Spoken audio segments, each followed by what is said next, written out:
Hello, everyone, and welcome to our 2024 live stream for our organized play. We will be announcing a number of different things today, including the location of our World Championship and all of our other major events, and then we will be discussing some upcoming content for all three games. So I hope you're... Oh, excuse me. Huh. Apparently that the organized play program in 2024 is going to be in controlled by another authority. The first I've heard of it, but yeah, I don't know what they stand for. The initials were SDA, so I guess we'll have to adjust for that. All right, let me go over the agenda with you all. By the way, I hope if you are watching us live on YouTube, you're either on the YouTube chat or in our Discord, because we will be giving away random things today. So our agenda is to go over the locations of the World Championship, our Continental Championships, and give you information about regionals, Trek Masters, and Nationals. And then we're going to talk about, I don't know exactly what that means, but I'm sure it'll be made clear as we go. I'd like to introduce our panel. My name is Charlie Plain. I am Midnight Lich on the forums, and I'm hosting this presentation today. I will have the rest of the panelists introduce themselves and tell us a fun, quirky Star Trek organized play story that you might have. So we'll start with Chris. My name is Christopher Sonsby. I'm the director of organized play, contrary to popular belief. Today it feels like Charlie is, and I am more than happy to take a backseat to him running this event today. My number one organized play thing of all time is still to this day. Charlie remembers from our interview a long time ago when I blew up a unit complex with one ship and one shot at Worlds. Gotta love it. All right, next is Richard. Please introduce yourself. Hi, my name is Richard New. I'm the TUI design manager. I guess interesting story for me is I ran my first 1E tournament just like a month ago. Oh no, the first hit's free, Richard. You're gonna Yeah, be I sucked know, in. right? I played some of uh, the Romulan distant interference stuff, attempt from the past type of stuff, and so that was a lot of fun. Very interesting interactions with other people. So yeah, Sending the drones. yeah. Drones are crazy. All right, and last but absolutely not least is Maggie. Hey, good morning, everybody. So while I'm participating, I am also assembling more promos because I always do that during these things. Do I tell you guys the story I just told you for my interesting? No, okay. No, my favorite, I think one of my favorite organized play game stories was I was deck testing for, I think it was Masters of the Universe maybe 2 years ago against Neil Matthew. And so I was playing a Hirogen hologram deck, and he was playing a Cardassian deck featuring Krell Maset. And so in our test game, he got Krell Maset over on my Olara, not remembering that I had Eden out. And I don't know if you guys know what Eden's special download is off the top of your head. I see that Chris does. Yeah. So Eden's special download is Children of Light, which allows you to capture holograms that are present. So yeah, and I'm like, all right, I'm gonna, boom, I'm gonna do that. We were basically like, oh, you just did that. Yep. That's amazing. Yep. That's not your And crowd I anymore, had think so. only put that in because I actually had a slot in my tent, available in my tent for that special download. Otherwise, I'm like, when am I ever going to use this to capture somebody's holograms? What the hell? Yeah. Nice. Yeah. All right. Well, now that we've got everybody introduced, I'm going to hand the reins to Chris for a minute to make a major announcement.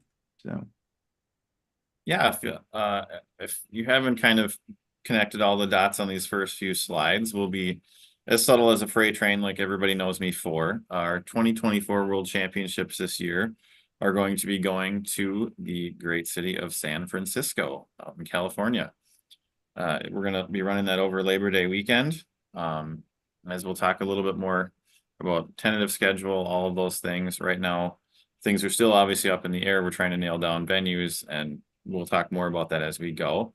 But the big tie-in is with Past Tense, the Deep Space Nine episode, which I am sure several of the folks on this panel can speak to more so than I can. But you'll be looking and revealing a lot of new and fun, interesting things the rest of the stream. So we hope you stick with us the rest of the way. one of the interesting bits of serendipity is not only is Richard the second edition head designer, but he is a native of San Francisco, or not native, a resident of San Francisco. Close enough anyway, yeah. So Chris and Richard kind of walk us through what we've got planned, keeping in mind how tentative this all is still. The dates are confirmed, but the exact schedule, not so much. So I'm working at getting the contract signed right now, so I'll give all the details that I can as soon as I can, but yeah. Go ahead, Richard. Okay. So obviously, Friday, August 30th, the idea will be the arrival. People come in during the day. We'll already have a room available for us to conference room type thing to play games. We'll have it for the entire weekend, and that'll be just warm up tournaments. I guess, yeah. The idea is 1E Worlds Day 1 during that time as well. Maybe not, again, all tentative. We've still got to fit in the World Championship qualifiers. That's another set of tournaments. And given the time frame, I'm already kind of kicking around the idea of maybe we take that event and put it ahead of Worlds online, perhaps. Because then you could draw more players to play in it. So it's not just a handful of people getting a double buy, but also kind of knock it out of the way before we get to Worlds. Saturday, well, if 1E doesn't happen on Friday, it'll happen on Saturday. 2E Worlds is very likely going to be kind of that overlap we've seen before. Tentatively right now, we're scheduling 1E side events and 2E Day Worlds, Worlds Day 1 on Saturday.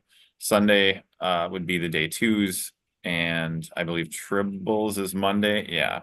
So again, very open to changes. We want to hear from players. Certainly, we want to make sure all those side events fire. So that's why it just says side events in a lot of these slides. That could be ID draft, that could be OTST sealed, that can be warp speed, that can be Hall of Fame. You guys tell us what you want to run or see played, because we want to make sure that every one of those side events has an opportunity to get played, and they're fun. I mean, I know Richard and I were present at Worlds a couple years ago. And I think you were playing in the 2 event. The 2 event was like a sealed event and had like 6 players, and you guys were just talking more trash than the 1E guys were. It looked like you guys had a lot of fun. Sounds about right.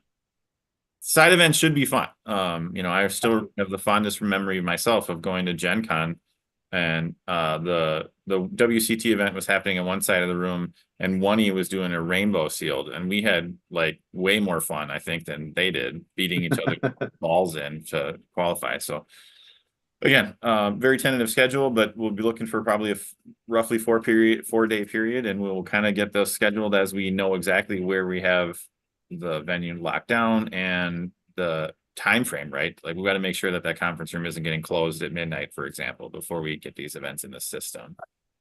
I also want to point out that the Bell Riots will be happening outside the doors, so make sure you stay in the hotel. I'm kidding, of course. Bring families. The nice part about the location is it's right next to one of the BART lines, so it's like a block and a half away. You can fly into the airport, take the BART. You won't have to rent a car if you're flying in. There is a parking garage directly across from the hotel if you are driving in. So there's all sorts of options. Again, I'll get into more of this as we have all the information locked down. But I think I picked a really good location, and I think it's going to be accessible to a lot of people. Yeah, and I know Maggie has traveled to probably more worlds than anyone. What kind of stuff do you look for in a city you're visiting that might be fun for families and Trek players alike? Well, I mean, I'm really happy that it's San Francisco because I've already talked about it with my husband. We're going to bring the kids for the weekend. We might even, we'll probably leave Thursday night and take them out of school for a day because, just it's a great opportunity. I like that it's downtown. They can walk to all of the tourist stuff that's in the downtown San Francisco area. I'm hoping that on Friday is going to be kind of a touristy day for me too.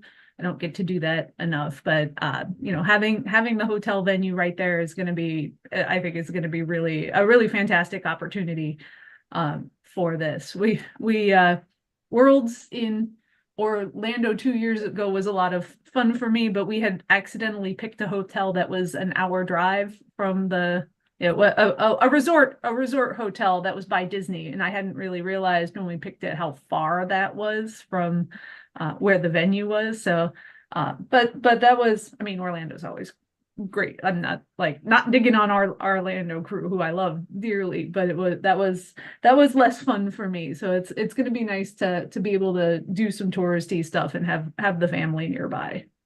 And if you just want to do Trek stuff too, go to Golden Gate Park, take a picture where the Telpode landed, go to the Presidio, walk down the lane with the little chains. You can see the bridge in the background. I even have a picture of me walking down there, just like Kirk and Spock. So Can we ask people where the nuclear vessels are?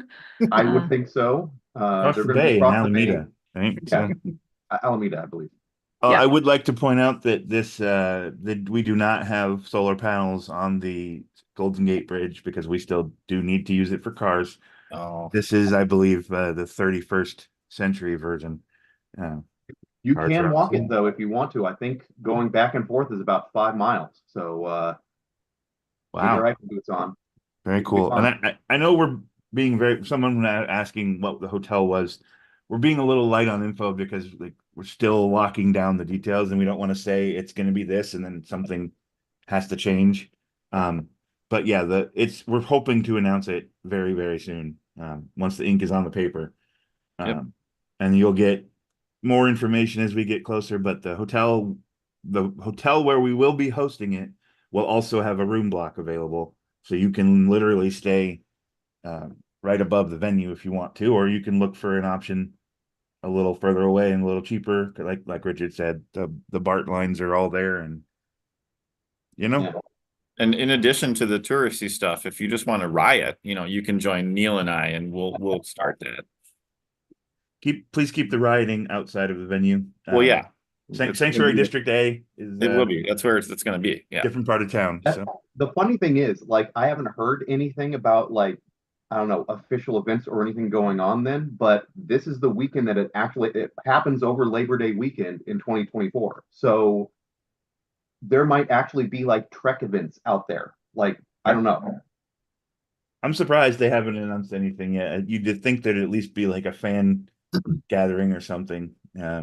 Hopefully without the rioting. Stay tuned to the social medias, right? It could very easily spring up. There were a number of people who had guessed what we were doing, and that's one of the counter arguments was, are we going to really hold Worlds 2063 in Bozeman, Montana? And I'm like, absolutely. If we're still around, Sure.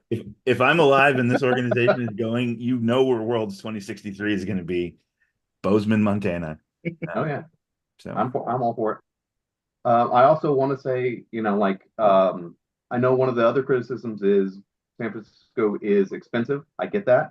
I'm going to do everything in my power to make sure that things are, accessible again to our community. I didn't pick this saying, okay, just the people that can afford it can make it or anything like that. I was trying to make everything as easy and well, cheap as possible. So There will be more information about costs and stuff as we move forward. There will be a small entrance fee, but it'll be like one fee for the whole weekend type of thing. Yep. You won't have to piecemeal it out. And we're going to look for some opportunities to do some donations and sponsorships to help some people out as well. So, all right.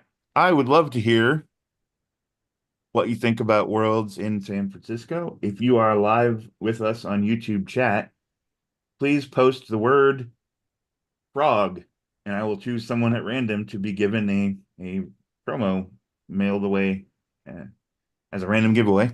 But only if you post frog in the YouTube chat. In the meantime, 2024 is going to be a unique year in a couple of different aspects. We're obviously tying this to Sanctuary District A, so everybody go watch those episodes and make sure to dress appropriately in that weird period costumes that were not at all accurate. But we're going to do something that we have never done. We have not done for OP since 2019 or 2009. So very, very early in the CC's lifespan. And if you want to weigh in and guess what that is, I would love to hear your guesses before we announce it. Let's see if we have any questions in the chat or if there are any frogs. We Anything have, on Discord? yeah, let's see. We have 1, 2, 3, 4, 5, 6, 7. Oh, there's a Gorn. We have 6 people, and I had a die out for this. There it is. All right. Let's see. I think Somebody Gordon- jot this down for me because I'm not gonna. I have like 800 things happening. I'm not gonna remember who wins this if somebody doesn't write it down for me. All right, I'll grab a piece of paper. That will be Jared C. Congratulations, Jared C. You have won a random promo from our warehouse. yay! I think they're borderless promos, but What? don't hold me to that. I What- didn't get Oh, that I confirmed. have I have some of those too What the Nice. hell? that are Will I here get for to get in on- production. Richard, can we We- get in on this? Well, this we I didn't know found- that they could win. We found more rainbow paper. I was Okay. assuming that I got something for showing up, right? Is that Yeah, you'll get your Yeah. standard salary for this. Yeah. Oh, Can Garrett C type in what their handle on the forums is? Jared C. Oh, Jared C. Oh, Jared Jared C. Cafaro. Okay, tack it. that's- Tack it. Yeah, we Tack it, both yeah. said tack. All right. All right. Well, don't worry, there will be more random giveaways. And Cool. since no one someone guessed alternative language, but that's been done before since then. So let me kick it over to Chris and Maggie. No, sorry, just Chris to show you what it is. So we are going a very different direction this year with organized play promos. We're going all in on the past tense, and these are all going to be brand new cards that are coming out throughout the season. Hopefully they'll find their way into a number of decks, and our very first one, given its worlds, is Gabriel Bell.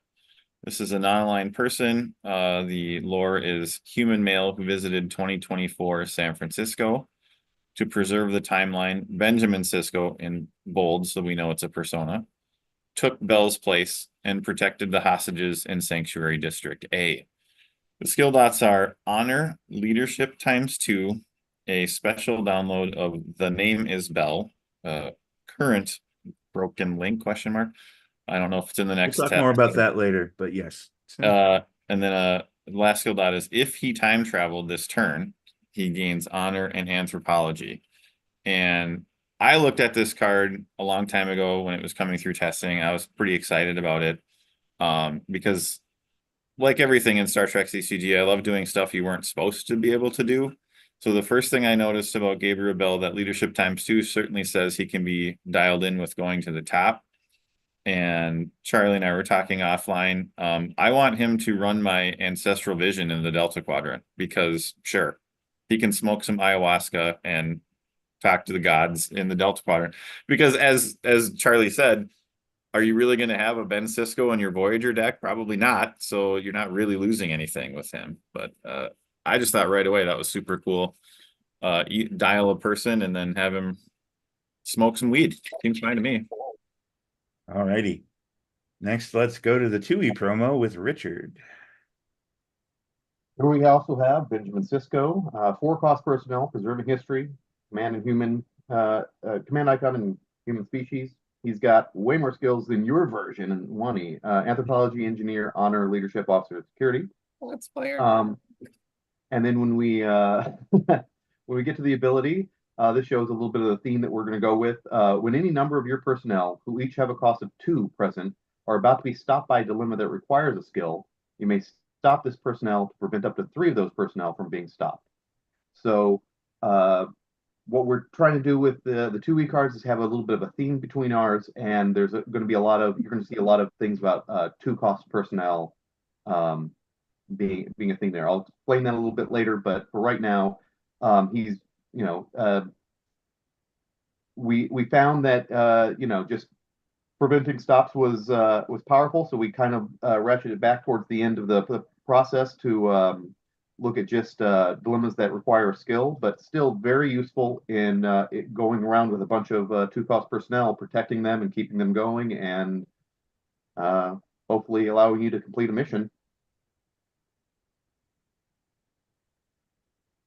All righty. And last but not least for Worlds promos is Tribbles with Maggie. I love this picture, but I love all of Andrea's pictures. She just does wonderful work. All right, so you may notice for this one that we have a brand new Tribble power for this promo card. So this is 10,000 Tribbles Hate. And yes, the picture is Khan's muscular chest from the Wrath of Khan for this. So this is a picture of BC. I forget what was his like weird name that Coolridge.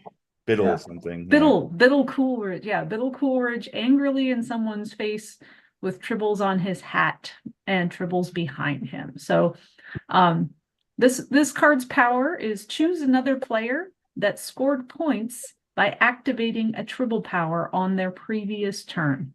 They are skipped on their turn and may respond as if affected by a skip Tribble. So this is okay. You want to play a deck where you score points outside of going out. Maybe you might want to reconsider that, or stock more Baws in your deck and make it a little less efficient. So so this is a great power that's going to be coming out in the new Tribble set that when that gets released.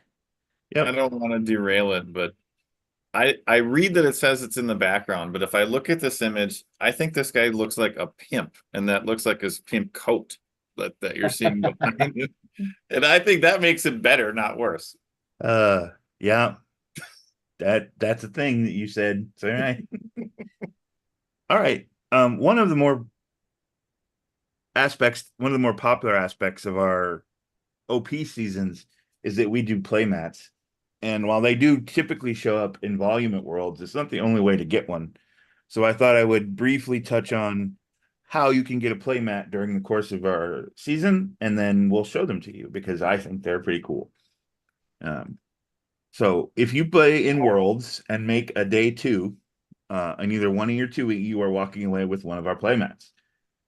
Usually that's the top 8, depending on how many folks end up showing up. So all you got to do is make day 2 and you get a fancy, pretty playmat. If you're playing in Tribbles, if you make the final top table, you will get a playmat. The number of people for that is always hard to pin down. If we don't play a final table, then everybody will get one. So, and that is a deviation from before, right? I feel like this is a lot more playmats. We're giving away a lot more than we have in the past. Yes. Continentals, If you play in one of your 2E Continentals and make the top 4, you will get a playmat.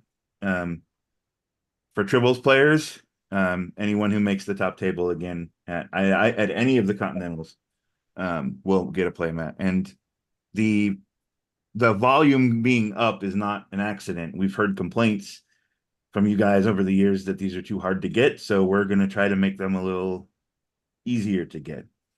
The other way to get them natively is through Trek Masters, and that's for the winner. If you win a Trek Masters, you will come away with a playmat.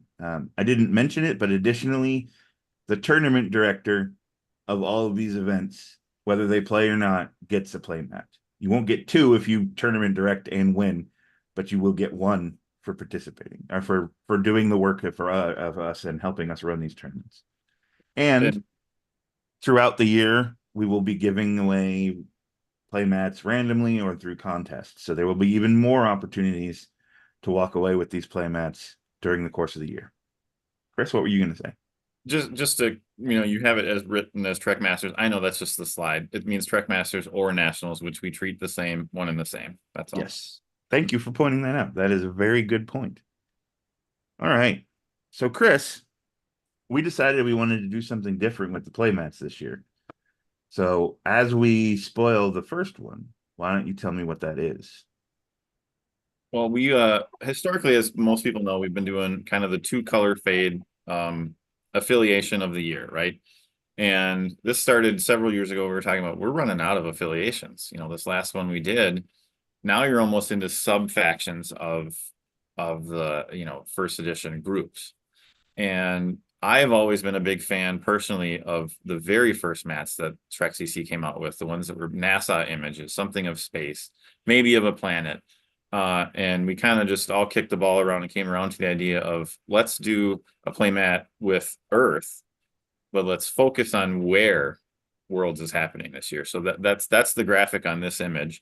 And I think this picture of Earth is awesome, but I really like that it's got the little, the Sanctuary District is way over in San Francisco where we'll be hosting this year. So again, huge deviation from what we've done before. I can't wait to have this mat in front of me and playing on it, whether it's a 1E game where you can't see the mat at all or a 2E game where it's a little bit cleaner. It's going to be an exciting thing to compete for and win. And as you mentioned, the TDs and are going to be getting them, and if they already have one, they can give them out to whoever. We don't need to only give them to winners. If anybody has interest in them, or if multiple people have interest in them, by all means give them out to the player who you think is the most deserving or ran the coolest deck, or find a different alternative to give it away. But for sure, these mats should be really exciting to see. This is the 1E and 2E mat. There's another Tribbles mat, I think, on the next slide, if memory serves. But yeah, these just, I think, are going to be exciting and fun to chase, really. I'm excited to get one of these and add it to my collection. Maggie, you want to talk a little bit about the Tribbles mat? And then I think Richard has something to announce for us on this slide as well. So yeah, I need this Tribbles mat because my mouse pad just went kaput. I know a mouse pad went kaput. The rubber behind it just got friable and gross. So I need a new Tribbles mat. I love having the mouse pad size Tribbles mats. I think they're really great. For those of you who hadn't heard the story about when we developed these the first time, the original idea for the Tribbles mats was that they were going to have the fade, but they were going to have little rectangular icons where you put your deck and your play pile and your discard pile. But nobody could agree on if you're supposed to have your discard pile on the left side of your deck or on the right side of your deck. There was a disagreement between no, Dan, I put mine on the left side. And he's like, no, you put it on the right side. That's what it's in the rule book. I'm like, I don't care. So we never actually did that. But yeah, I think this just looks beautiful and I love the sanctuary icon, and up the fade in the upper right is really great behind the sanctuary icon. I think that really makes it pop nicely. Yeah, the little glow. Mm-hmm. So. Apparently I caught Richard unawares of what he was. I was going to jump right into it, man. Yeah, so that's cool. But Richard now knows, so he's going to tell us something cool. So my surprise for everybody that I totally knew about before I directly messaged Charlie, was that we are going to give away some of these mats.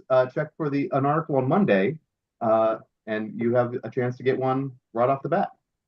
Absolutely. Probably the first one sent out. I did have a question in the chat if these were going to make it to our very first event, which we'll come to a little bit later. And I'm going to say the odds are not great that they will be there in time. We will try. But we are going to try to be better this year about getting these events. Like the plan is to get these ordered. We have ordered one of each as a proof because we had a whole new set of designers, and this is a whole new set of formats and everything. And once those are approved or any tweaks are made, we will order them properly, and then we will get them out to anybody who didn't have them yet. So Yeah, and go ahead, to Megan. tag on to that. Oh, sorry, Chris. If I can tag on to that, I just got a text from Jeremy yesterday, who does all of our printing. He was able to get to the shop where he does our printing yesterday morning, and he is sending me all of the prints. So we've had all those are going to get made very soon. So I will start for our first event. I know there's a nationals in Germany besides the event in Birmingham. So those are going to be my top priority for assembly, is getting those done and off to their particular events. yeah, so all of the badges, which that's a good transition point. All of the badges and the play mats are in the proof stage, and once they're approved, they will be ordered. And then the promos are already ordered and done. So we're planning to be ahead of it this year. So Chris and Maggie, we decided to change up our buttons this year. Why don't you tell us a little bit about it? Yeah, like I said, sticking with this theme of kind of going all in on past tense, those buttons are going to be different this year. And this is going to be for all the buttons. I know Charlie's going to go through those slides as we go, but your forum badges are going to look different. You are officially a member of Sanctuary District A. And I hope that you want to stay there because you're stuck there anyway. So all the participants are going to be getting what is a square button this year versus the round ones that historically are. It just looks a little better, works a little better for our format.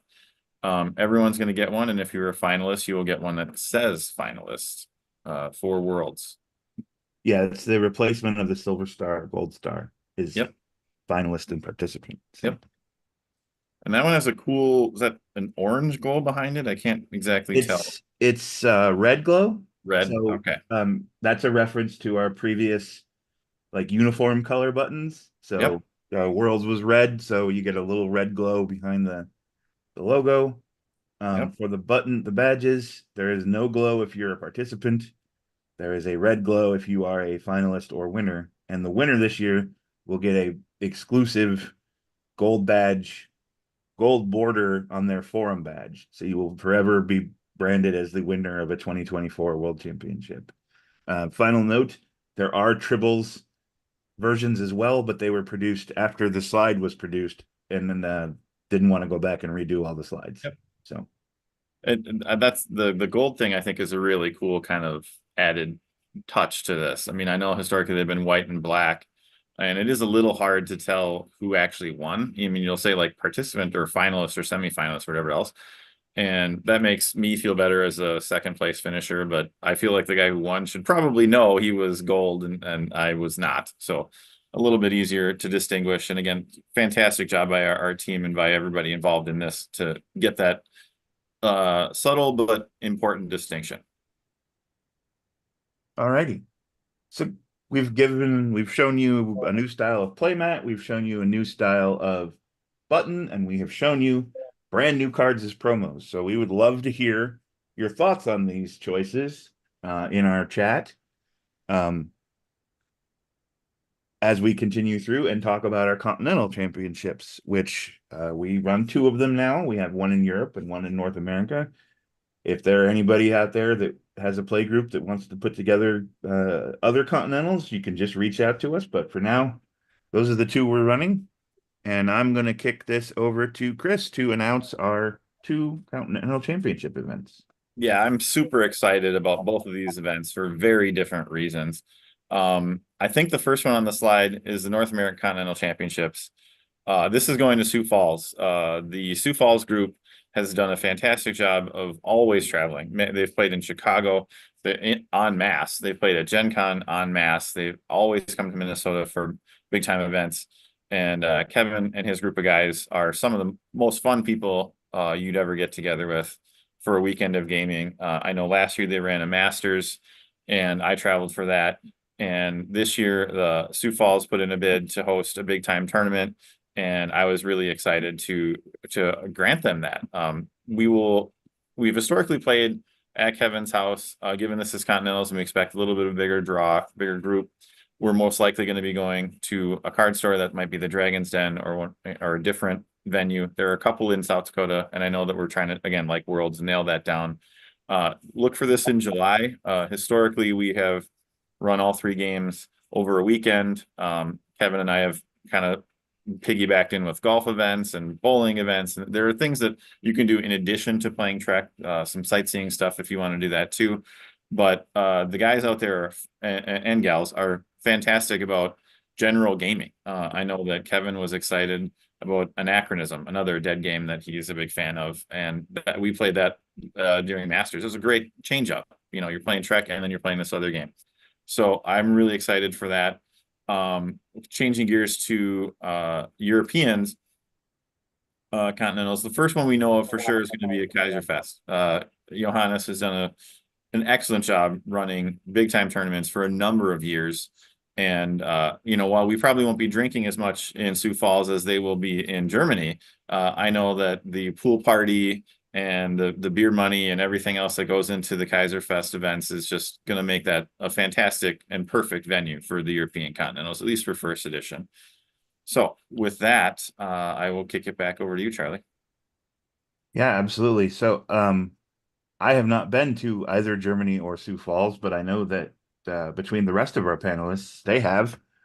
Why don't you tell us a little bit about these 2 destinations? You know, what can you expect in Sioux Falls, and what can you expect on a trip to Germany?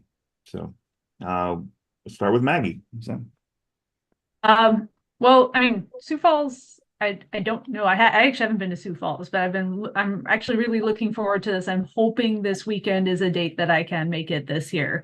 A lot of the big events that they've run in the past, it's been like, oh, I'm going. I'm ready to press the button on the plane ticket, and then something happens. So I'm really, really hoping that this is a weekend that I'm going to be able to make it for Continentals. I actually haven't been to Germany. I don't know if Richard or Chris has been. Yeah, Richard has, but I've been. If it's anything like going to Austria, when I went, because I was in Vienna in 2019, it's got to be a blast. So that weekend, unfortunately for me, as much as I really like to, I actually already had Jorn Engstrom sending me texts on WhatsApp going, are you going to come to Kaiserfest this year? Like, it's the weekend before the new semester starts. And I'm like, I don't think my liver could handle Kaiser Fest. I'm being perfectly honest. I want to go, but I feel like I would need to leave my liver at home. Just Do you drink more if you win or if you lose? Because it's I first think edition, yes. and I'm probably going to lose. So it's like, does that make me? Yes.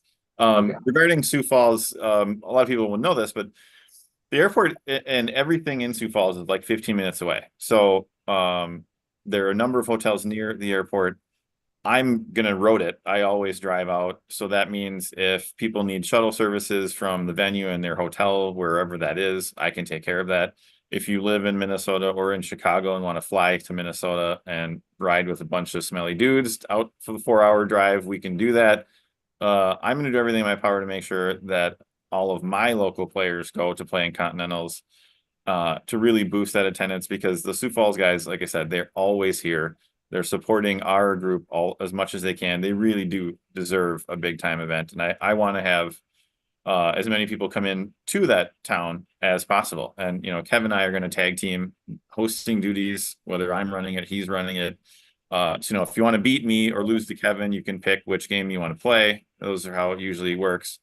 Or if you want to watch me lose to Kevin, you can also do that. Make, you know, whatever you'd like. So we're looking forward to it a lot. And like I said, as she talked about the Kaiser Fest, small little sidebar there. Jules, the organized play director over in Europe, always advocates strongly for Kaiser Fest. Last year, he happened to ship me something. I needed to buy something I can only buy if I was supposedly an Austrian resident. So he shipped me something, wouldn't let me tell me what it cost. So then I sent Johannes money for beer for Kaiser Fest to, like, in a circular way, pay for Jules's alcohol at Kaiser Fest. And he was a fan, so it all works out. I don't think Johannes is above beer donations. Maybe we should ask him. Is he watching right now? He is. He's in the YouTube chat with us. But There we go. going out to Kaiserfest or Germany is on my list. I don't think it's going to be this year, but I am actively hoping that I can make that happen next year. So I'm hoping I make it to Sioux Falls this year for sure. Like I said, I grew up in Sioux City, so that's like an hour or so south of Sioux Falls. Yeah. Maybe I'll see family and then head up. Yes, I've been to Sioux Falls many times, mainly playing football and wrestling in high school, but so I haven't got to experience much of it. It'll be I definitely haven't ever played cards there, so it'll be fun to go up and do that. Those guys always came down to tournaments in Ames at Iowa State, so those are good memories. cool. Awesome. Let's cover the promos since we're announcing new promos throughout all of our events. Let's get into it. And I will start by telling you a little bit about the lovely Miss Dax. And I certainly expect Maggie to turn up to Worlds looking like this, with the feather in her hat. So Jadzia Dax is non-aligned just like Cisco. She is a Trill with Symbiont who visited 2024 San Francisco. She was lucky to be found by Chris Brenner, who assumed her markings were tattoos. Jadzia comes with civilian classification, diplomacy, and science as printed skills. She has a special download of Generate Fake ID, and her special skill grants her computer skill and security if she time traveled this turn. And she comes with standard Jadzia package of 696. I particularly like this card because in a DS9 deck, obviously Fed Jadzia is fantastic, but if you're using Celestial Temple, time traveling is trivial. So basically every turn you can get her bonuses. And so then you can run around with some really solid skills, but only 3 skill dots. So she dodges some of the low and high skill option dilemmas out there. And I'm going to kick it over to Richard to show us the 2E promo. All right. Well, we're going to switch it up and go Gabriel Bell in this case. We did have a Jadzia that we tested, but we didn't quite get her to the finish line, so maybe someday. But Gabriel Bell, 2-cost personnel, so we're doing that 2-cost theme again. American hero, he has past icon, he's obviously human, he has honor and 2 leadership, and he's a temporal personnel, which generally speaking means they're a linchpin to history. We've seen Edith Keeler, and we've seen what was his name? Christopher Blue Jay. Blue Jay 4. Yeah, I forget what his last name is, but yeah. Excuse me. When this personnel is about to be stopped or killed by a dilemma, you may place him in his owner's discard pile instead to make each of your personnel cost 2, attributes +1 until the end of the turn. Integrity of 8, cunning of 6, and strength of 6.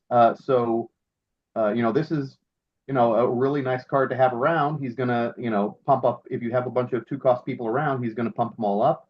All he needs to do is look for an opportunity to get himself in trouble, and he will step in front of a bullet for you and make everybody else better that he leaves behind. So there's our classic Gabriel Bell, blink and you miss him in the episode, but important historical figure there. He is a fantastic person in an integrity deck, and with that ability, yes, please. Plus the 2 leadership. That's you mentioned that on the Cisco, the 1E Cisco. That's really useful for 2E as well. Yep. Yeah, for sure. For Brit. All right. I don't want to go to my death. You go to your death to protect us all. No. Just real quick, Charlie, I just wanted to say it's comical to me that Kevin Yeager's favorite character is Jadzia Dax, and the Continentals promo is Jadzia Dax. So I hope he actually lets us have some. He might just keep them all. Brian just joked that we should turn into Channel 90 for additional Worlds details, which is excellent. And to reiterate what you just said about Kevin, his response was yes, with many A's and then S's, and then insert the cartoon-eyed Wooga. So I think he's a fan. So he hates it, clearly. All right. So last but not least is Tribbles with Maggie. All right, so this is a new iteration on the party power. So this is 1000 party. Currently we have 1 and 100 party cards. So this is an old power, but a new denomination of it. So yes, and we were talking beforehand. Yes, the party icon is bright blue, yellow, and red balloons, which I don't think I hadn't noticed. I had not noticed that. So we got Dax dressed in her party clothes, and she's staring down at a Tribble in her drink.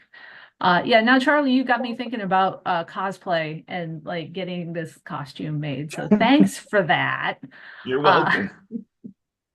Although she's wearing jodhpurs, isn't she? They loved to do the jodhpurs in like the late, the early 90s Trek stuff. Yeah. And I'm like, I'm not certain I'm down for that.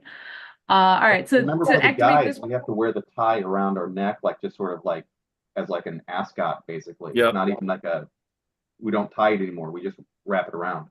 oh, okay. Yeah. Oh, I'd forgotten about that. Yeah, to activate this Tribble power, you must have at least 2 other cards in hand. All players randomly place a card from hand beneath their play pile. I love when I play my replicate decks against party decks, because then extra fun ensues for me. That's always nice. So another denomination of party is I think is going to be a great addition. So again, this is something this is an AI of a card that's going to be in the new set coming out this year. Yes, it is. Thank you. So we're going to show you the buttons and the badges here real quick. Very similar to the World's ones, just with a blue glow behind them. And the gold border champion one is literally just for Worlds. So there won't be gold border champion badges, but button badges. But yeah, here's the new Continentals information. Again, these are square and they're bigger. They're roughly they're the same size as the 1E icon buttons that have gone out in tournament packs before, so they're bigger than usual. But here's hoping they come out great, and we don't have to do a bunch of revisions on them. So with that in mind, we're going to move on to Nationals and Trek Masters. But first, I think it's time for another random giveaway. So if everyone in the chat, in our YouTube chat, could say the word Banana. What? Banana. Banana. Say banana, and we will randomly give away another borderless card from our warehouse. So yes, in any of the previous slides, if you saw just Trek Masters, we do treat these equally in almost all respects. So the same promos for both and the same play mats for both. There are some slightly different button options, which we will get to in a moment. And I'm going to go count how many bananas we've got going on. So let's see. 1, 2, 3, 4, 5, 6. 6 bananas. Let's see. Did anybody say orange? You glad I didn't say banana? No, I Really didn't. opens up for it. Yeah. All right. While he's figuring that out, I got a joke for you then. Knock, knock. Who's there? 2. To who? To whom? Oh, God. Nice. All right. It looks like we have a winner. Oh, the bananas are still rolling in. Hold on a second. All right. Oh, open up Lackey and use the roll and then D whatever number you have in there. That works. I don't really want to roll open up Lackey because I have a You might million make the- things running on my terrible old computer right now. Because lackey, that's the Because reason. Lackey, we don't want to make everything crash. All I right. got a dice simulator if you want. No, I'm good. I got a die right here. The winner for this round is Brian Sykes. Armis, congratulations. Cool. Nice.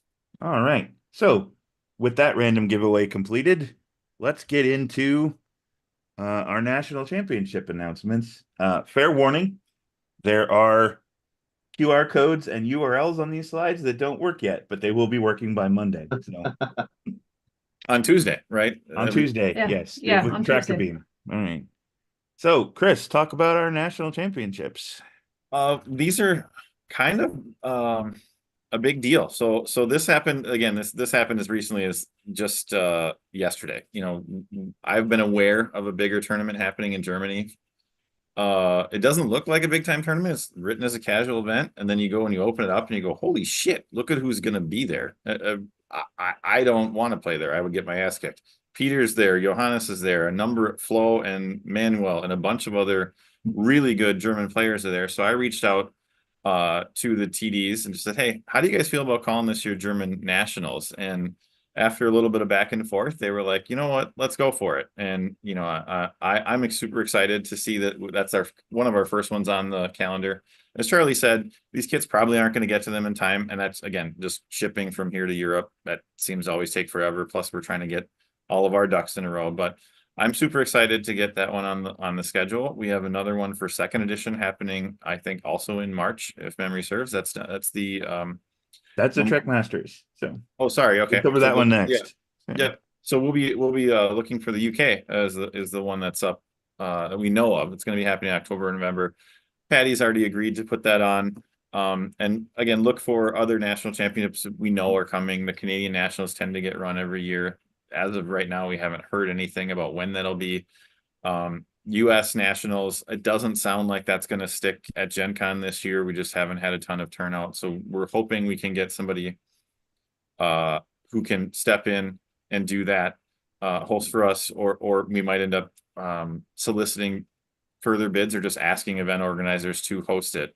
I know that I think for US nationals this year, we had somebody initially interested and then it kind of didn't come to fruition. It was on the wrong weekend. So bottom line, if you're interested in hosting a national championships for any of your countries, whether that's Austria, for example, we haven't heard from yet. Czech Republic, I think, is potentially back on the radar. Just let us know. Reach out to Jules, Michael, or myself. And if for whatever reason you can't get a hold of us, you know, John is right there as our online coordinator to back us up. So all of us talk all the time. Just let us know if you're interested in hosting one. Awesome. And yeah, especially if they have interest in the 2E nationals in either Germany or the UK, you know, we don't want to be exclusive, but that's all you gotta do is ask. And again, this does not work at the moment, but it will by Tuesday. So Maggie, tell us a little bit about Trek Masters. So Trek Masters was developed as an alternative high-level play system. Since, you know, in North America, we have had two nationals. We were doing this weird two nationals thing. Nationals West and East, yeah. In the East, yeah. And so people were like, we need more opportunities for high-level play. So the Trek Masters series gives us an opportunity to give more level 3 events. That also there is a point system associated with the Trek Masters that I always forget what they do. I think they also this is another thing get, where we're looking at it kind of just rolling into the reward store because it doesn't seem like anybody ever gets enough points. Anyway, sidebar. yes. Yeah. So the Masters points get you buys. So we do know that first weekend in March is the second annual Mark Phillips Open in Fultondale, Alabama. So they Mike Gillespie and other different Mark. Sorry, brain is are working real hard to put together a great event down there. I think that it's going to be a lot of fun. I've seen some of they've got their own AI promo of Chula pick one to save two, which I thought was really sad, but also amazing. That they've put together, that they'll be given out there, that so I think that's going to be a great show. And of course, we've got online Masters of the Universe 6. We're really up to 6 on that? Damn. I think so. And Last year was 5, so yeah, last year was 5. So we'll be doing, I'm sure I'll be doing a Tribbles Masters. That was great fun. That was a lot of fun. We did an online Tribbles Masters on the very last Tuesday of Tuesday Night Trek last Yep. year. So we had so many people. We had 2 pods for that. It'd been a while since we'd done 2 pods. So that was great fun for that. And again, if you want, if you're looking for more high level play, there's a lot of areas around that might be, say, hey, maybe Atlanta group or San Diego or Chicago. Orlando, Chicago, then It's too early apply to for say anything, but Masters. I've been slowly working towards a bid for something up here in the Pacific Northwest. So Well, remember, we have the ability to voluntold people that you get to run something. So don't worry, we can just make you. So I do want to acknowledge that my time estimate for how long it was going to take to do this was incredibly wrong because we're almost at an hour and we're about halfway through. So we're going to try to pick up the pace a little bit. I hope that you can stay with us. If any of our panelists have to go, we will make do, but just keep that in mind. So let's go on and show you the Nationals and Trek Masters promos, starting with 1E, and I'll hand it over to Chris. For 1E, we're going with Julian Bashir for the Masters and Trek Masters events. Julian, besides sporting a grouchy face, is a human who visited 2024 San Francisco. He assigned to Sanctuary District A. He won over residents with his medical talents. Concealing the truth came easily. The skill dot is medical ×2, a special download of Let Me Take a Look. And if he time traveled this turn, he gains the rest of Bashir's typical skills, bio and exo. Standard stats, I think 796 is what Bashir comes with.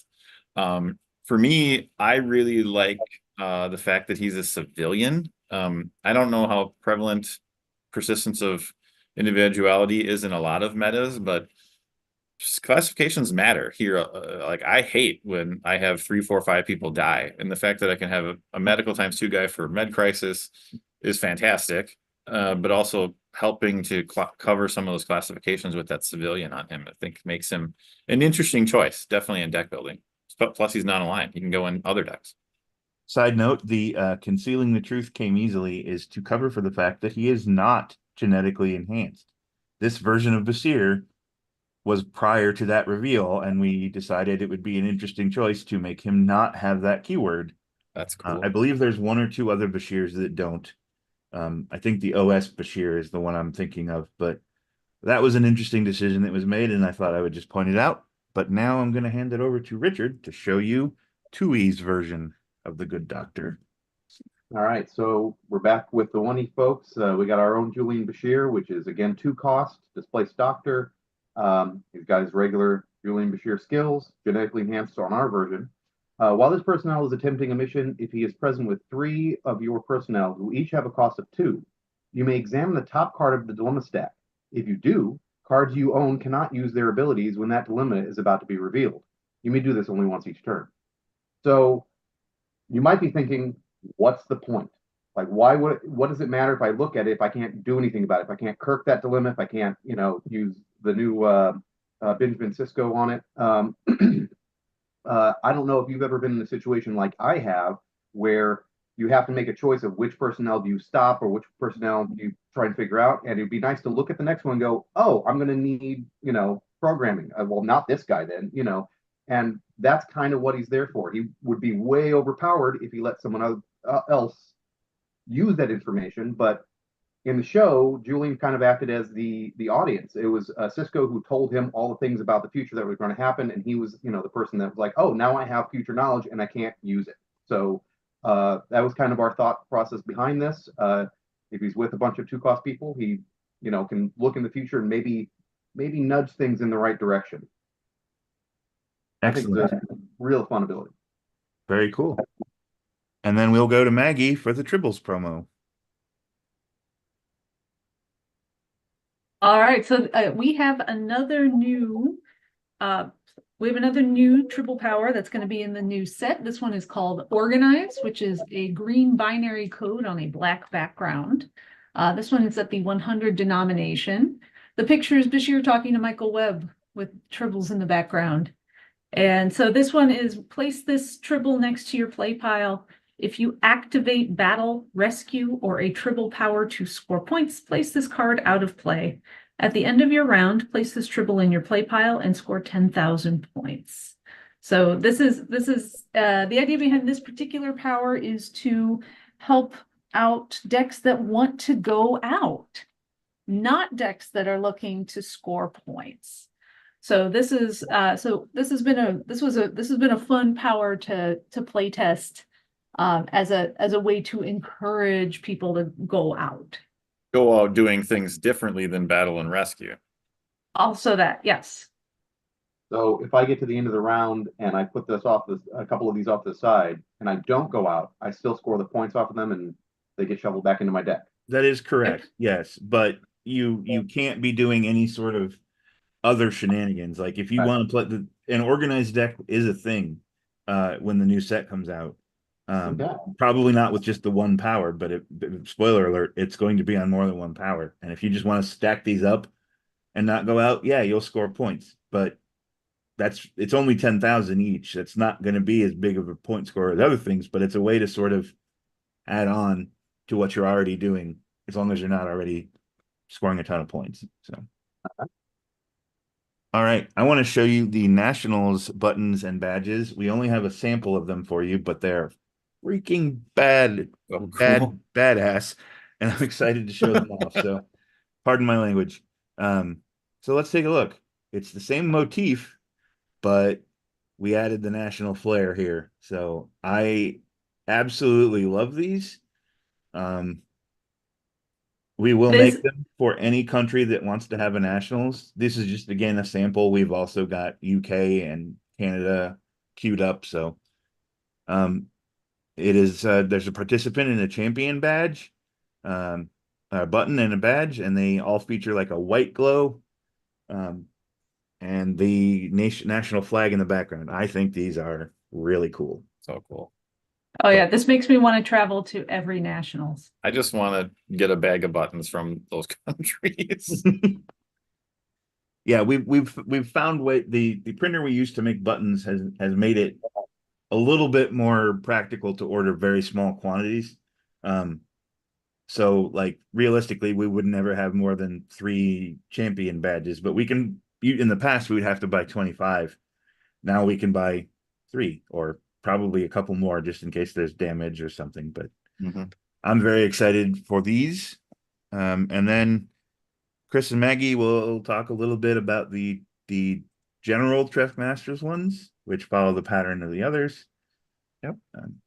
Yep. So these ones are a white border around them, around the Sanctuary District A, and it's the same, the same idea. We got the champion and participant badges.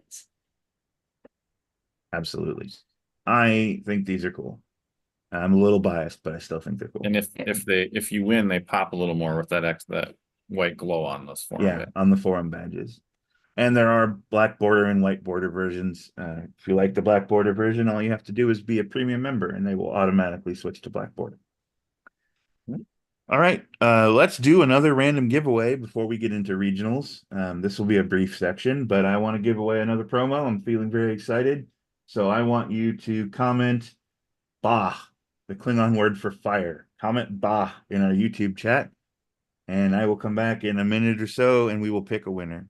But Chris, tell us about regional season. I know you earmarked it as April through September, but is there any wiggle room there as we get into it? There always is. If people tell me, hey, I want to run one in March, can we do it? Can we do it in, October first weekend? Usually we can do that. First off, we tend to run regionals online. We tend to run 4.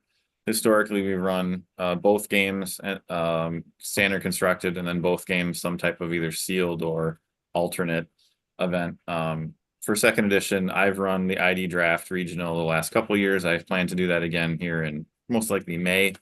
But regional championships, I think the announcement article I had queued up to go live today, right? It should be either, I haven't tomorrow. Looked at it does tomorrow. Okay, I haven't been on the main page, but yeah, so it's queued up. You can start applying as early as tomorrow if you want to jump in on these regional championships. Right now, again, they were just opening up the application process, so we don't have a lot to comment on that are new. But for sure, stay tuned for those online ones, because they will follow the same pattern. I don't remember what else is on the slide. I think Right. that's, Sorry. Just oh, I went a little too fast there. Let's go back. Sorry about that. yeah, just kind of what we talked about. That link should work as of tomorrow. If you're watching this and you want to scan it, the article will go in there and tell you how to apply. Absolutely. Thank you for that. And as I might have implied a minute ago, we're going to show you the 1E promo. I will tell you about that. But first, I'm going to randomly pick a winner. Let's see. Okay. This one is Patty. Patty Ty. Congratulations, Patty. You have What? won a promo. I thought he got his standard salary like we did. He gets to win these. That's bullshit. I mean, he's not on the panel, so I'll send you guys all something nice. Or if you Or meet up in not. San Francisco, I'll buy you a drink. So for 1E, we're doing an O'Brien and Akira dual personnel. It's one of the few dual personnel for 2E. Dual affiliation, so I'll show you both colors. So it's O'Brien and Kira, fed Bajoran. Human Miles O'Brien used polarized chronotons to transport himself and the Bajoran Kira Nerys to 2024 San Francisco. She concealed her nose. O'Brien gives you double transporter skill and a download of polarized chronotons. I will talk a little bit more about the special downloads, but this card is actually finished and ready. The other ones were tested and developed, but not finalized. So this one is finished and ready. You'll probably see it sooner or later. Kira has gains any skill during a term she time traveled. So if you send her back in time or forward from time, she picks up anything you want, any regular skill, which is pretty great. In attributes of 8+7, 7+7, and 8+8. So this is a real beefy, downloadable DS9 dual personnel. But probably not something you want to use outside of a very specific set of decks. Still really cool. Let's Cool. kick it over to Richard. Two staff guy. Yeah, I mean, a staff star and a gold star is always nice too. So I'm going to kick it over to Richard to show you the 2E regionals promo. All right, so we decided to go with a mission. We've got mobile micro singularity. This requires engineer, physics, programming, transporters, and cunning greater than 32. It is a temporal mission, and when you complete it, you flip it. So, all right, enjoy. Or I'll show you the other side. Go ahead. Let's show them that too. Yeah. All right.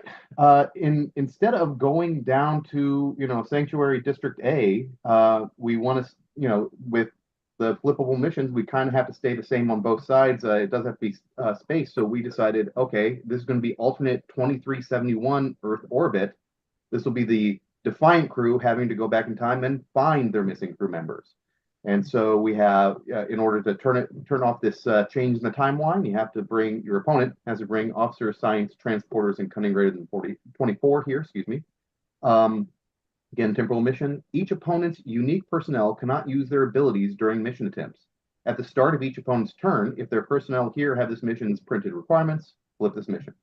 So again, the temporal missions kind of, hopefully give you a big bang when you complete them and tempt your opponents to come over and spend some time setting things right, because turning off all of your unique personnel abilities during mission attempts can be pretty big, power drain on a lot of decks. I mean, all of a sudden, Board Queen does nothing.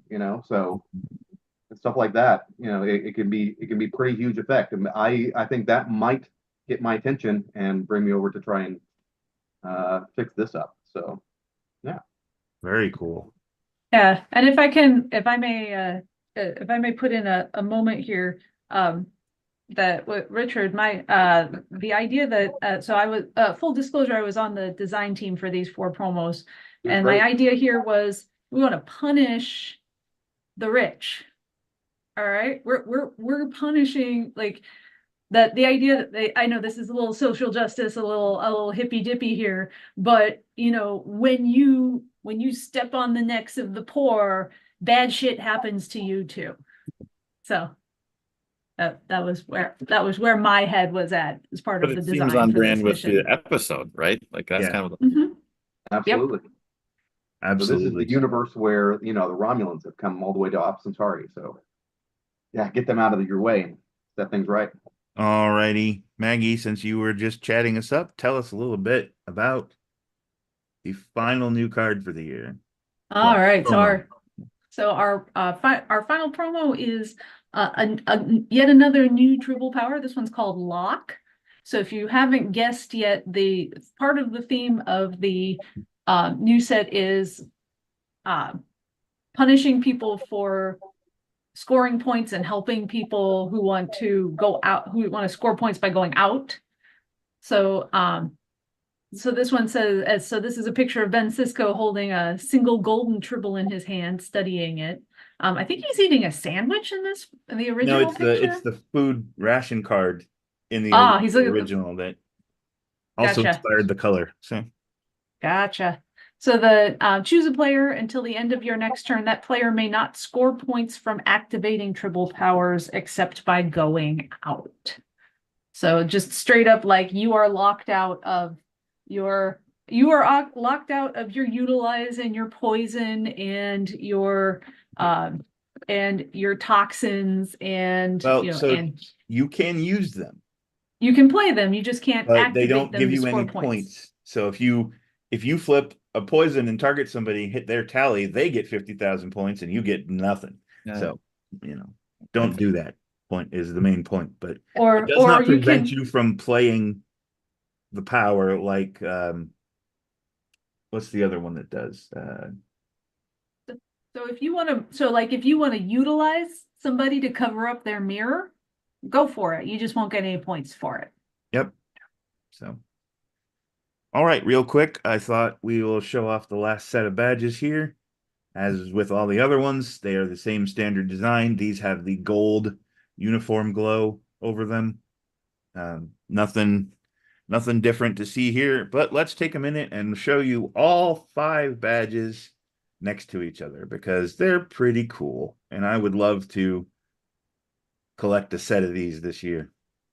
Nationals notwithstanding. There's the UK one, by the way, if anybody was angry before.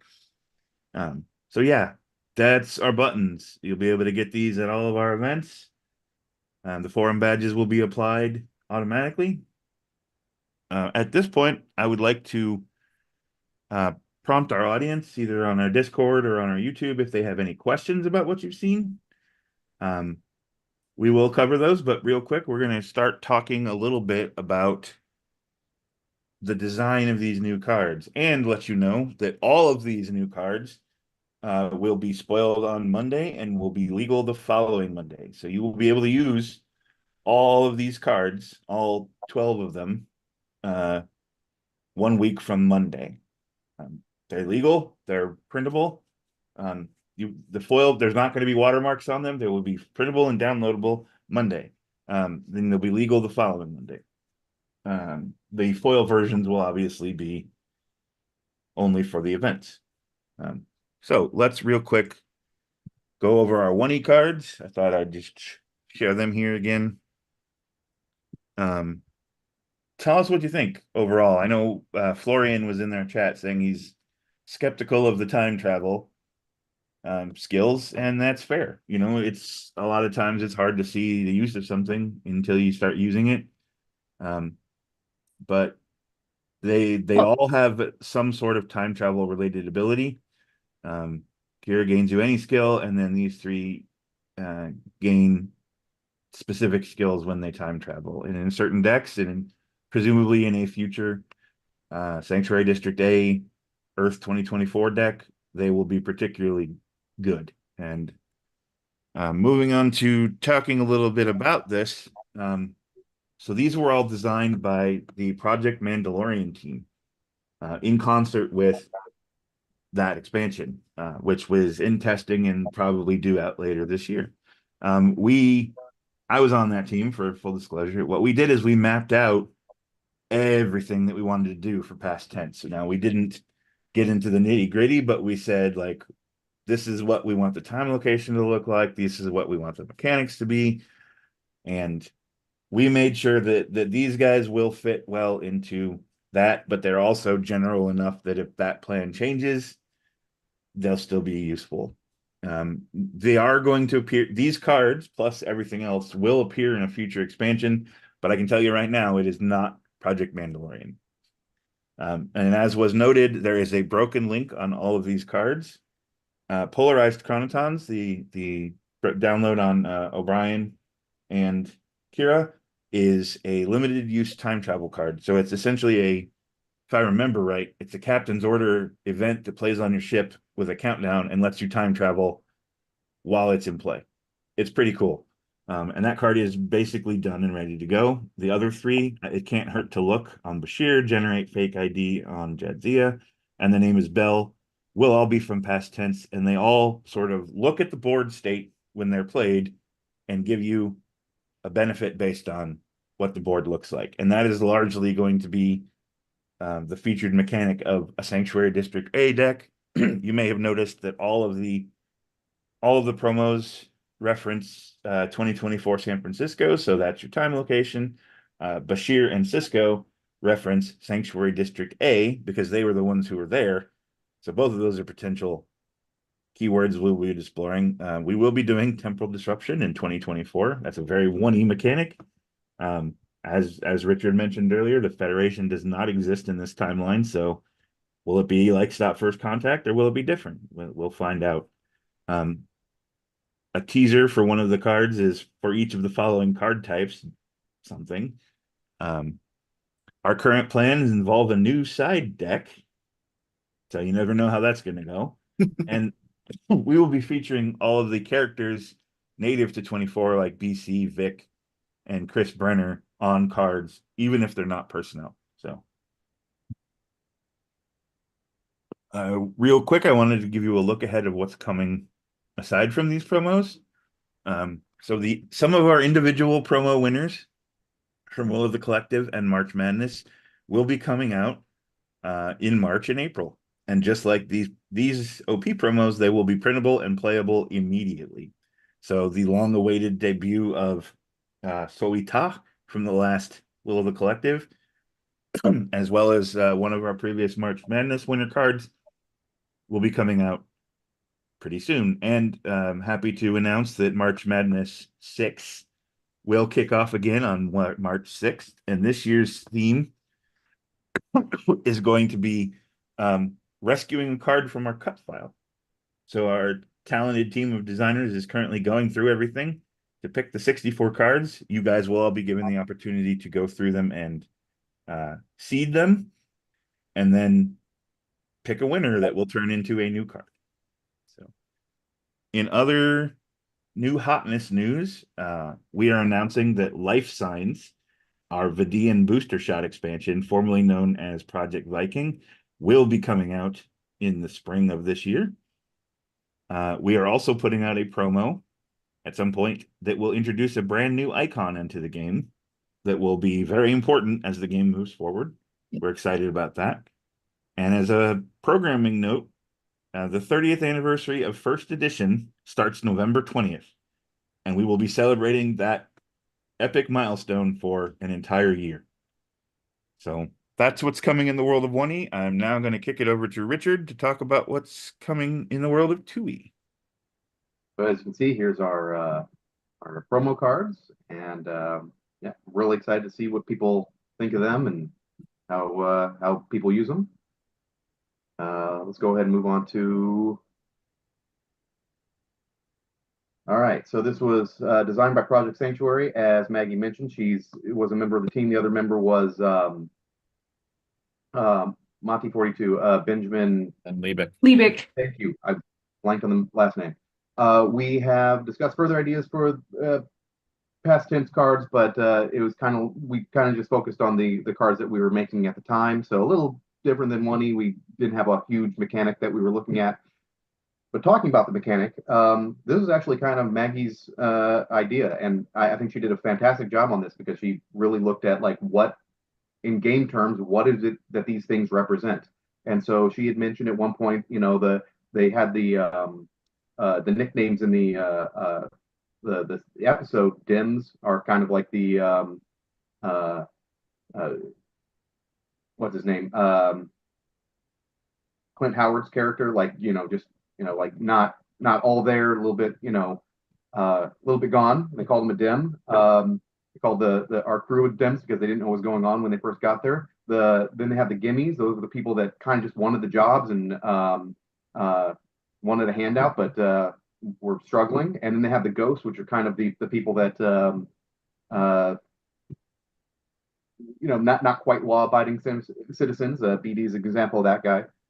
So we kind of thought that one cost personnel are DIMS. They're, very simple personnel. The two cost personnel are the gimmies. The kind of the workhorses, the ones that want to get things done. And when we looked at it, there's kind of a big theory that, one and two cost personnel are kind of treated a lot the same in 2E. They have a lot of downsides to, as the weenies. And, one cost personnel are cheaper, and two cost personnel have the same downsides but are twice as expensive. So can we do something to sort of level them out a little bit, maybe give two cost personnel a little bit more of a leg up? Which kind of leads me to the questions I have for you guys. If anybody wants to talk about this on the boards, what affiliation do you think has the best gimmies? Which affiliation do you think you'd like to use these two cost bonuses with? And we looked at a lot of things when we were working them out, and so there's a lot of affiliations I think are really good possibilities. And then the question is, should a player go all in and simply use two costers, or should they try to build, kind of evenly, and just hope that the two costers just sort of form a core of that deck and help out the deck? So I think it's all really interesting deck building questions, and we'll see how it gets accepted by the community. I was and I gotta give a little credit for part of this idea to a random post from Lucas Thompson, who we all know is very smart. I don't remember where it was at that I saw this, but I saw him talking about how two cost people have all the same downsides, but they're not twice as good as a one cost person. And that was something that really one of those little ideas that stuck in my head. Yeah. Then, by the way, we were doing I was doing deck research during this process, and I'm like, looking at, okay, how much are people using two cost personnel, especially in Worlds decks? Because we were finishing this out right after Worlds, and I'm like, oh, two costers are still, they're used a lot. So people don't seem to be shying away from using them. Even though things out there, like they get hit by in development, they get hit by the 6 cost suite of dilemmas, that sort of stuff. So that's so I think some of our mechanics evolved over time, were softened a bit, knowing, when we're doing the research on these, does this really need this big of a boost? Yeah, absolutely. And if you notice, Cisco's a 4-coster because he's just kind of, He's so good. Type of personality and very good. And then the other personnel are 2-costers. They are, both Bashir and Gabriel Bell are, classic gimmies in that sense. So, By the way, also, I didn't want to let your 2E aggression towards 1E from earlier go unanswered. So we'll just sit on that for now, and we'll pay it off later. But I not did aggressive, notice, but just yeah, no, I know. I did notice on the front page today that there's a new set icon and quote graphic. What's that all about, Richard? Well, let's go to the next slide and let's talk about it a little bit. So we've got our next set coming up: continuing missions, 36 cards, 25 missions, 11 personnel. So that's it, missions and personnel. The set was originally designed as an all mission set. We're going to have spoilers beginning in 6 days, and it'll be released on March 1st. So we'll have a week to talk about these cards, and then we'll start working on the next set. I think that's all I can talk about, unless anybody wants to beg for. Okay, fine, I'll give you a spoiler. Norcadia Prime here is one of our missions, shore leave. This is where they went to see the Sunkatsu matches. So obviously a Delta Quadrant mission, 35 points, archaeology, engineer, geology, and science, and cunning grade 35. When you check if this mission's requirements can be met, reduce its attribute requirements by 2, limit of 10, for each dual dilemma beneath this mission until the end of that mission attempt. And anyone before can attempt, regular 2 span for a planet mission. So this is, I feel, is sort of a cool little mission that kind of, you know, hits some nice buttons. You know, let's keep hammering on you know, heavy dual dilemmas in dilemma piles, and, you know, make it just a little bit more feasible for someone to decide to come with more planet, more space dilemmas. Because you could end up you know, getting a big benefit from that on this mission. But yeah, just, you know, there's a lot of just very basic missions that are kind of designed for specific decks that you'll see. Yeah, the personnel were kind of a later addition, but they were kind of designed to be to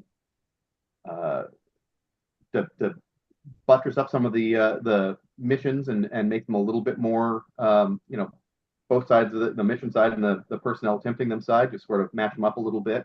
And of course, the personnel that we design for specific missions are useful in several missions. So hopefully you'll see what I'm talking about when we get there. I'll have the beginning article. I got to get to writing that, but we'll get the beginning article up on next Friday, and you'll give a good introduction to our newest set, Continuing Mission. All right. And what do you got coming up past that? Okay, so obviously we started talking about the promos that we, you know, the tournament promo sets that we had, and we talked about, we did a couple of surveys about 2-cost cards.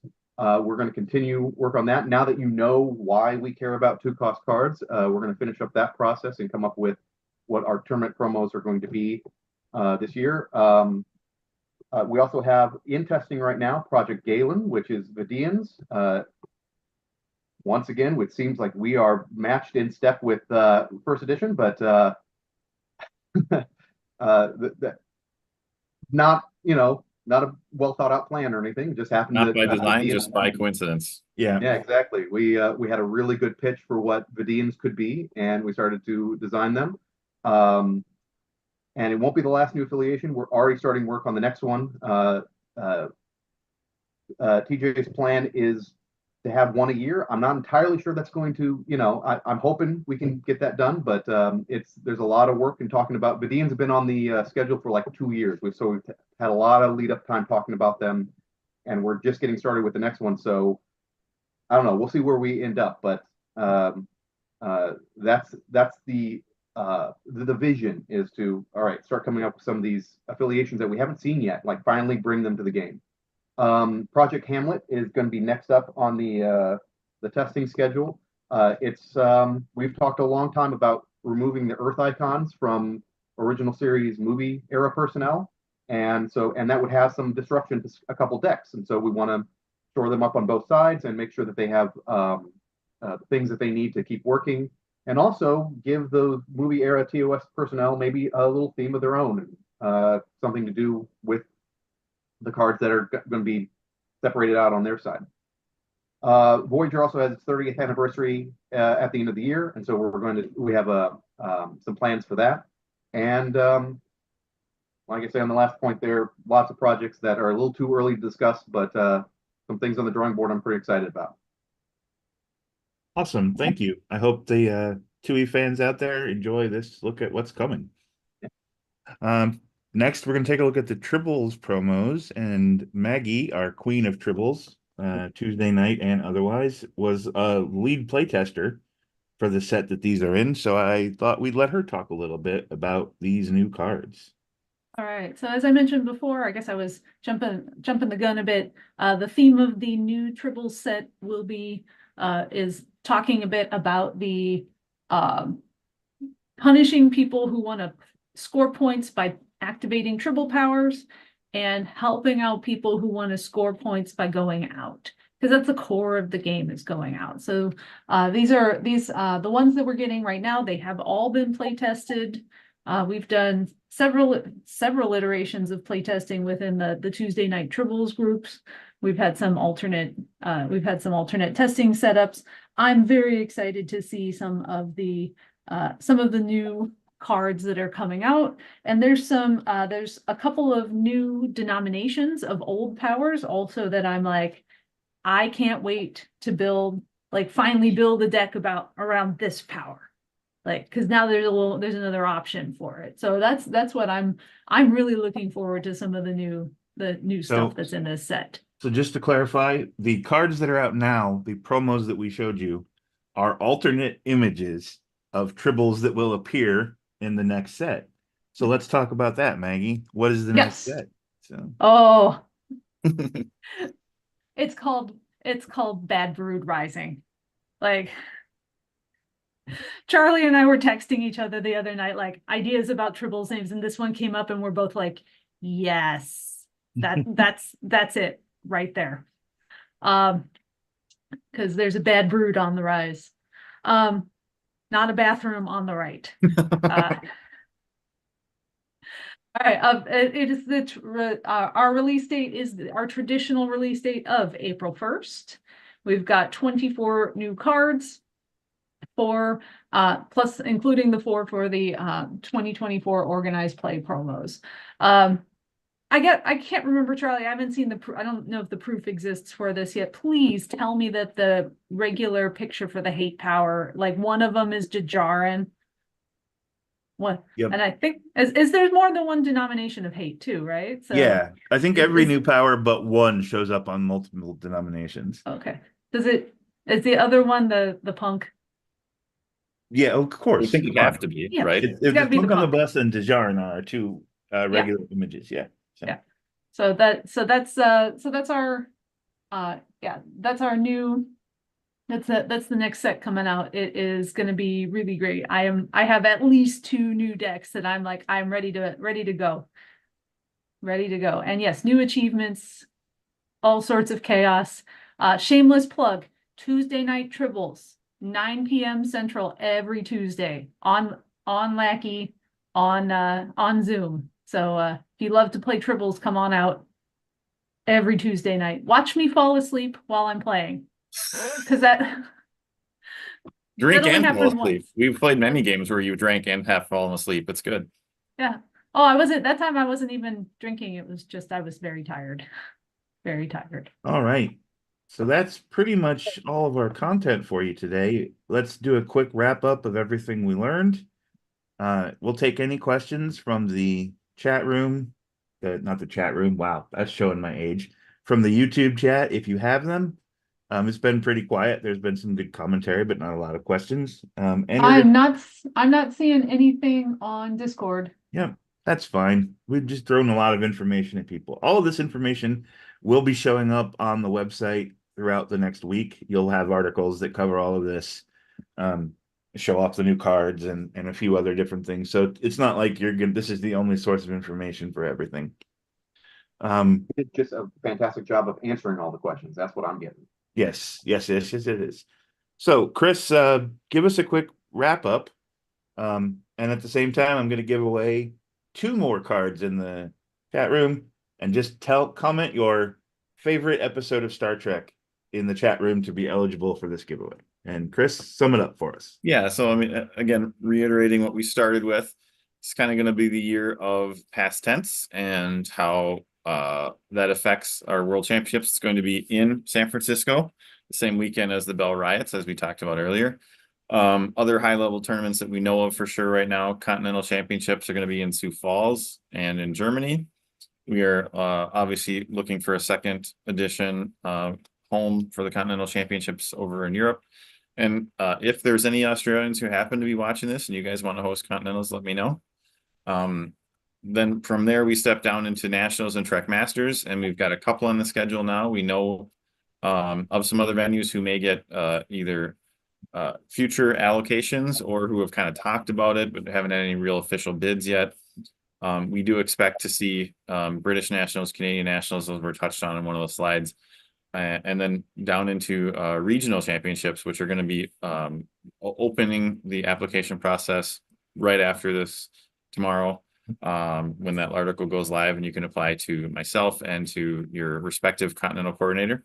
Once again, that is Michael Van Bremen if you are in North America. That's Jules Melhart if you are in Europe. And if you are in Australia, that position is vacant. That is me.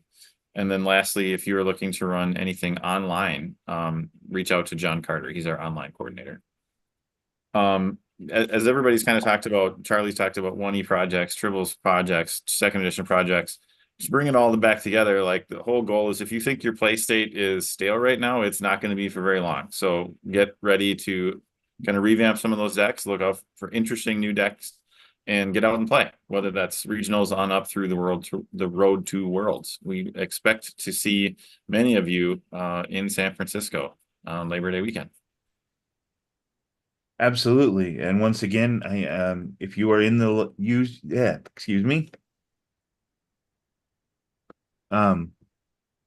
If you are in the chat room and would like to win a promo, tell us your favorite Star Trek episode.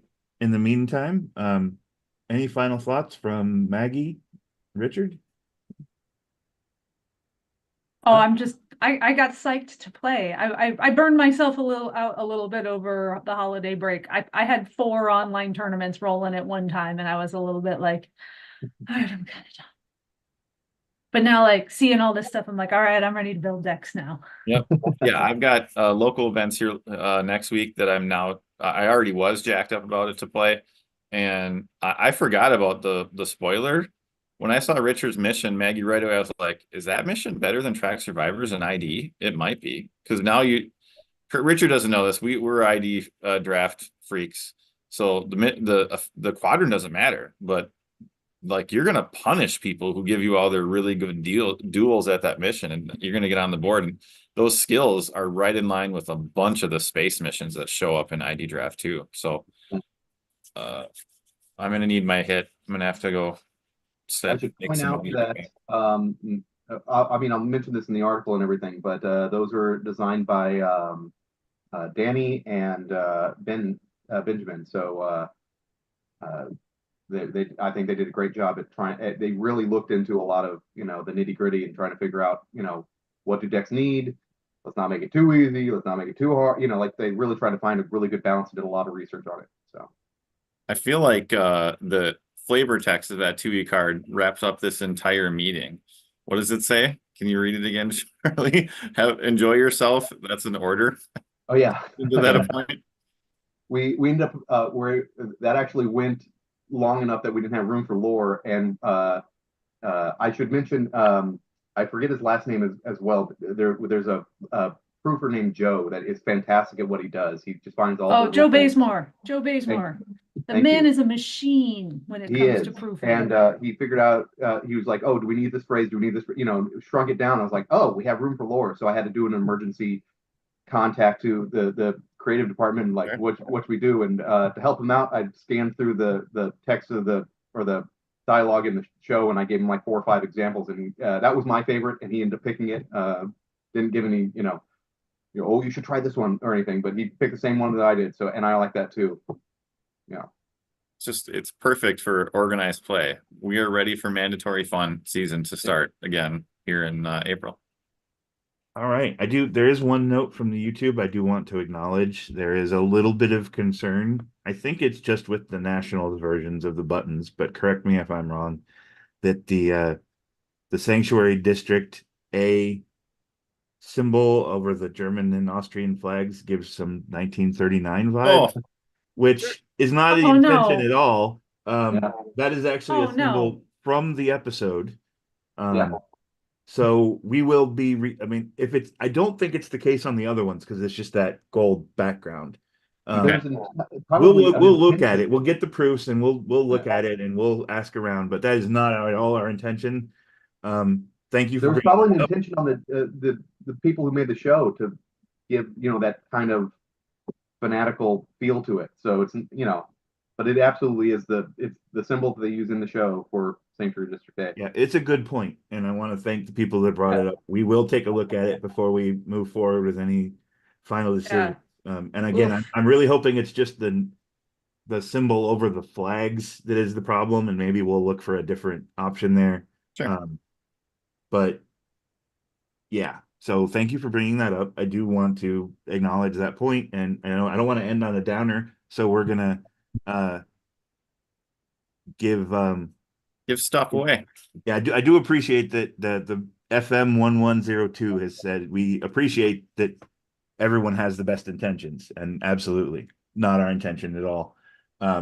We'll probably be reaching out to you to get some feedback on what we can change to make it a little less Nazis, because I'm 100% anti-Nazi. So As Maggie was showing the card of Turange, which is the AI not having a Nazi symbol in the background, right? yes. Oh, yeah, I hadn't even considered that, but yes. I noticed that. Yeah. All right. We So I actually removed those on, the Killing Game. Yeah. Yeah. We have two more winners, and I am thrilled to announce that Florian Huber and Whoa. FM 1102 are our last two random giveaway promos. If y'all could comment in the YouTube chat your handles, that would be great. I think Florian is just Florian, but I will let them confirm Yep. that. I think so. And I don't know who FM 1102 is, but please give us your handle so we can send you promo. And that's it for our live stream. I apologize that it took almost twice as long as I planned, but that's what happens when you do this for the first time and don't do a rehearsal. And we all just really like to talk. So I hope you have enjoyed this presentation. That is really all we have for you today. I hope that many of you will join us in San Francisco and check out the articles over the next week on the front page. It's going to be awesome. This is really exciting to break from the mold a little bit and try something new. And hopefully we'll see you all in San Francisco, not inside of a sanctuary district. And with that, I'm going to put an end to the live stream here. And Thank you, Charlie. Thank you, Maggie. Thank you, Richard. Thanks, Charlie, for doing this. Thanks, Chris and Richard, for being here. I can't find the button to stop the stream. What's going on? Upper All right, upper let's keep left. going. Upper left. It's not there. There. When I'm sharing, it's not there. So we'll have to turn that off.